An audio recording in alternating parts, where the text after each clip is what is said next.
کرتا وڈیرا آدمی اپنے عالم دین کی پشت پہ کھڑا ہو کر اسے تھاپڑے مارتا ہے کہ قاری صاحب آپ تگڑے ہو جاؤ، پیچھے دشمن کا خیال نہ کرنا، پرواہ نہ کرنا، علمی کام تمہارے ذمہ ہے، یہ انتظامی معاملات میرے ذمہ ہے۔ کی قسم وہ بندہ قاری صاحب کے کندھے کے ساتھ، اگر قاری صاحب جنت میں جائیں گے نا تو یہ قاری صاحب سے پہلے نہیں نا تو کم از کم قاری صاحب کے پہلے ضرور جنت میں جائیں گے۔ سبحان اللہ، سبحان اللہ، سبحان اللہ، سبحان اللہ۔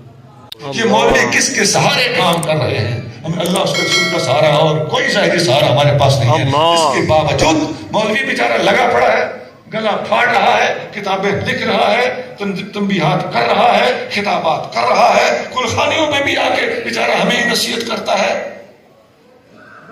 ان حالات میں ہمیں اپنے علماء کا ساتھ دینا چاہیے کہ نہیں؟ دینا چاہیے۔ میں کہتا ہوں جس علاقے میں کوئی عالم دین کام کر رہا ہے، علاقے کا ایک وڈیرا بندہ، مجھے کرنل صفدر صاحب کا نام سن کے میں بھی مات رہتا ہوں، میں سنتا رہتا ہوں، خدا کی قسم بڑی خوشی ہوتی۔ مجھے کرنل صاحب کی کوئی ضرورت نہیں ہے، اپنے علاقے میں کام کریں، قاری صاحب کا ساتھ دیں، وہ میرا ہی ساتھ ہے بس۔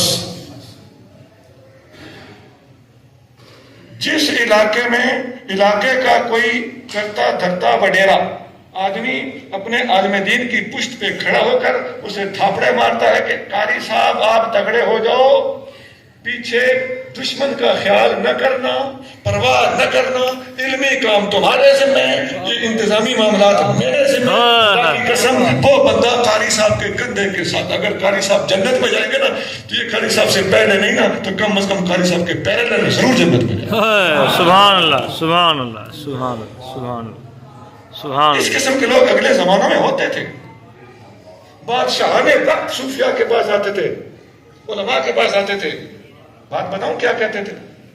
ان کو پتا ہوتا تھا علماء ہماری ذات، اپنی ذات کے لیے کوئی پیر اپنی ذات کے لیے نذرانہ وصول نہیں کرے گا، خاص طور سے بادشاہوں سے۔ یہ حکمرانوں سے لوگ مشاہد ڈرتے بھی تھے۔ ڈرتے سے میری مراد یہ نہیں کہ غیر اللہ کا خوف مراد ہے، بلکہ ان سے ویسے اپنا دامن بچا کے رکھنا۔ لیکن میرے بھائی یہ بھی ایک بات قابل غور ہے کہ ایک بندہ پیسے والا ہے اور وہ دین کے لیے مخلص ہے تو کیا اس کا یہ قصور ہے کہ وہ پیسے والا ہے؟ یہ بھی تو بات نہیں ہونی چاہیے، اس کو انہوں چھاڑ کے رکھو۔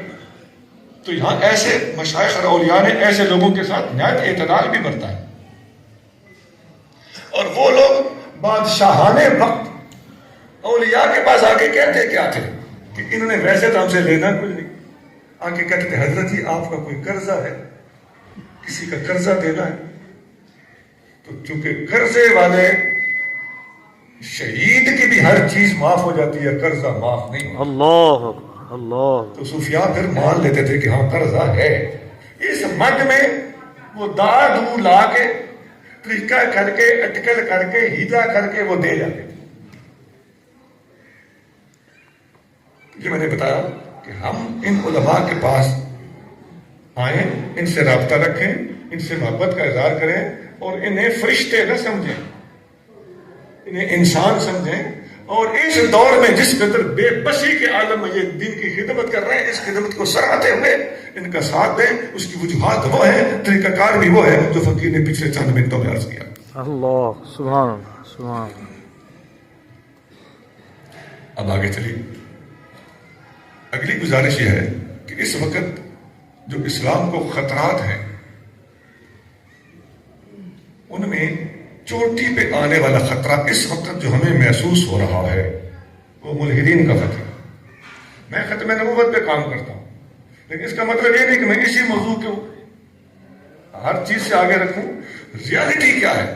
وہ یہ ہے کہ ملحد کا معنی ہوتا ہے جو اللہ کو، دین کو، مذہب کو، آسمانی کتابوں کو یکسر مانتا ہی نہیں۔ انگلش میں اسے ایتھیسٹ کہتے ہیں، مذہب والوں کو تھیسٹ کہا جاتا ہے، خواہ کسی مذہب سے بھی۔ اور ایتھیسٹ یہ ملحد جن کو دہریہ کہتے ہیں، ان کی یلغار اس وقت اسکولوں کالجوں کے اوپر پل پڑی ہے، حملہ آور ہے۔ بہت سے پروفیسر، پڑھانے والے، یونیورسٹیوں کے ہولڈرز، آرگنائزرز وہ اس سینڈ کے ہو چکے ہیں۔ اب آپ کو یاد آئے گا کہ کسی زمانے میں علماء نے کچھ انگریزی تعلیم کی مخالفت کی تھی، نظر ان حالات پر تھی. جب سے مدرسے اور سکول جدا ہوئے یہ چیز ہمارے سامنے آ چکی ہے. نہ خود اندھے بنو نہ ہمیں اندھا سمجھو. اللہ. اب اس کو ٹیکل کیسے کرنا ہے, اس کو ہینڈل کیسے کرنا ہے, اس صورتحال میں ہم نے رویہ کیا اختیار کرنا ہے جبکہ ہمارے پاس نہ حکومت ہے, نہ پیسہ ہے, نہ وسائل ہیں. کرنا کیا ہے؟ بے یار و مددگار لوگوں نے کیا کرنا ہے؟ سوچو نا ذرا.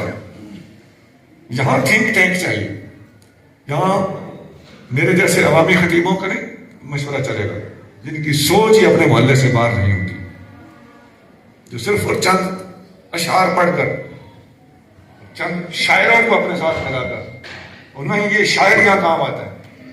ان شاعروں نے مجموعی طور پر, اچھے بھی بیچ میں ہیں لیکن وہ تھوڑے, مجموعی طور پر انہوں نے بھی بیڑا غرق کیا, عوام کو چسکے پہ لگایا ہوا ہے. میں شعر پڑھ کے جھوم جانا.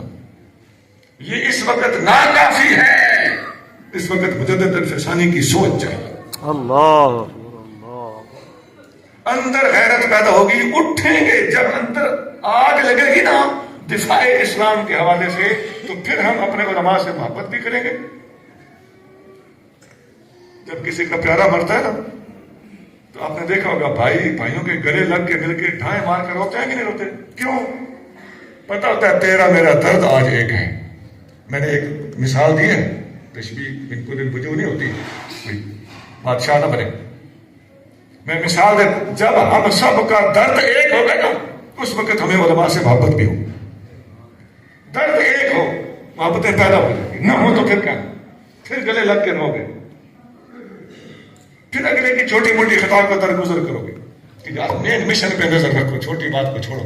آپ دیکھتے نہیں دوسرے لوگ تو ہیں وہ ایک ساتھ تھے نیٹ پہ بڑا آتے ہیں سرحد کے, ان کو کسی نے کہا آپ کا مولوی فلاں مسلک والوں کا جنازہ پڑھ کے آ جائے. اس کا جواب کیا تھا؟ اس نے کہا عالم آدمی ہے, کوئی طریقہ کر لیا ہوگا. عالم آدمی ہے, کوئی طریقہ کر لیا ہوگا. اور آپ کا کوئی بندہ ایسا پھنس کے آ جائے تو ہمارے پاس حسن اعزاز نہیں ہے. ہمارے یہاں کیا ہے, رگڑ دو. اور سوچ لو پتہ نہیں صورتحال کیا تھی. بالکل میں ایسے جنازوں کو جائز نہیں کہہ رہا, غلط کا جنازہ نہیں پڑھنا چاہیے, لیکن میں حسن ظن کی بات کر رہا ہوں. ان کا شاید لگتا ہے کہ آپس میں درد ایک ہے اور ہمارے ہاں درد ایک نہیں ہے, وہ جذبہ نہیں. میں نے ایک مثال دی, اس کی مدد پر بہت مثالیں ہیں. ان کی بڑی بڑی خطائیں کرتے ہوئے لوگ پکڑے جاتے ہیں لیکن وہ پردہ ڈال دیتے. تو یہ بھی نہیں کہ ہم خطاؤں کی طرف حوصلہ افزائی کر رہے ہیں, نہیں ہونی چاہیے. لیکن درد ایک ہو تو بڑے مشن کی اچیومنٹ کے لیے, حصول کے لیے چھوٹی چھوٹی چیزوں کو درگزر کر دیا جاتا ہے.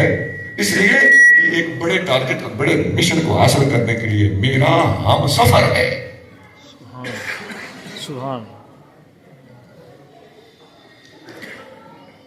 میں سرگودا میں ایک جگہ میٹنگ میں گیا, پورے سرگودا کی علماء کی میٹنگ تھی. سب نے اپنے اپنے خیالات کا اظہار کیا. میٹنگ کیا تھی؟ حقوق اہل سنت. کہ ہمارا جب دن آتا ہے تو ہمیں اتنی وہ شیلٹر نہیں دیا جاتا, اتنی سیکورٹی نہیں دی جاتی جتنی دوسروں کو دی جاتی ہے مختلف سال کے مختلف دنوں میں. میں نام نہیں لے رہا, موٹی موٹی بات. اچھا وہ میں بوڑھا آدمی ہوں تو مجھے ایسا ہوتا تھا کہ مجھے آخر میں ٹائم دیتے, آخر میں میری باری آ گئی. اچھا میں نے کہا کہ یہ باتیں آپ کی بڑی اچھی ہیں, بہت پسند آئی, خاص طور سے آپ کا جو مشن ہے حقوق اہل سنت, یہ تو بہت اچھا ہے. اب اس کے حاصل کرنے کے لیے اپنا اپنا طریقہ لوگوں نے وضع کر کے بتایا ہے, ماشاءاللہ سب کے جذبات اچھے ہیں. لیکن میں بھی ایک طریقہ بتاتا ہوں. میں نے کہا حقوق اہل سنت ہم دوسروں سے مانگیں, حکومت سے مانگیں, وہ بات کی بات ہے. پہلے سنی علماء تو آپس میں ایک ہو جاؤ. اللہ. میں نے کہا لے اور قرآن شریف ادھر رکھو, سارے اس پہ ہاتھ رکھو, پہلے میں رکھتا ہوں, اور یہ وعدہ کرو کہ ایک ہر عالم سے ہم ہمدردی کریں. سبحان اللہ. سبحان. میں نے کہا ادھر اس میٹنگ میں اس وقت جو کچھ ہو رہا ہے موبائل کے ذریعے گورنمنٹ کو جا رہا ہے, یہ تمہاری حالت ہے. ایسا ہوتا ہے کہ بلا اتنے بکاؤ لوگ سارے نہیں ہیں، وہ تو 50 میں سے ایک ہے، 50 میں سے ایک ایک، وہ تو کوئی تعداد نہیں۔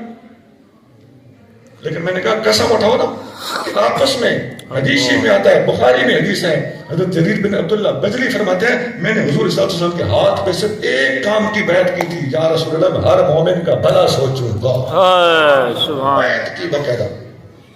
آج اٹھاؤ نا قسمیں،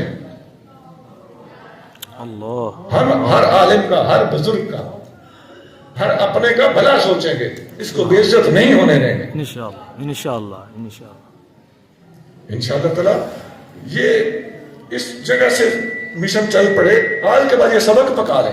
اللہ انشاءاللہ ٹارگٹ کیا ہے؟ اسلام کا دفاع۔ کس کے سامنے؟ یورپ، اللہ، مشرق، رشیا، چائنا، جاپان، آسٹریلیا، دوسرے ملکوں میں جہاں پر مسلمان کمزور ہیں، ان ملکوں میں، اسپین میں۔ اسپین ہمارا ورثہ ہے اتہاس، ہمیں پتا ہونا چاہیے کہ وہاں کون گیا، کیسے گیا، اور وہاں پر ہماری حکومت کیسے قائم ہے، اور آج وہاں پر کیا حشر ہو رہا ہے۔ اس سطح پر سوچنا شروع کر دیجئے، اللہ کا واسطہ اس سطح پر سوچیے۔ اللہ، محلے کے جھگڑے لے کے بیٹھے ہوئے ہم، اب نتیجہ انشاءاللہ نکلے گا، پھر آپ کی تحقیقات، آپ کے مقالہ جات، آپ کے خطابات، ان کے اندر ایک تغیر آئے گا۔ اور یہ بھی بات یاد رکھیں، ہمیں پچھلے کچھ عرصے سے پاکستان میں ایک مسئلہ ہے کہ ہم مجدد اپنے محلے میں ہی ڈھونڈتے ہیں۔ اس صدی کا مجدد کون ہے؟ لگ پڑتے ہیں لاہور سے کراچی تک چھاڑنے، تو بھائی دنیا باہر بھی بستی ہے، سبحان اللہ، باہر والے بڑا بڑا کام کر رہے ہیں، سبحان اور اللہ، وہ صحیح عقیدہ سنی ہے۔ سبحان اللہ، سبحان اللہ۔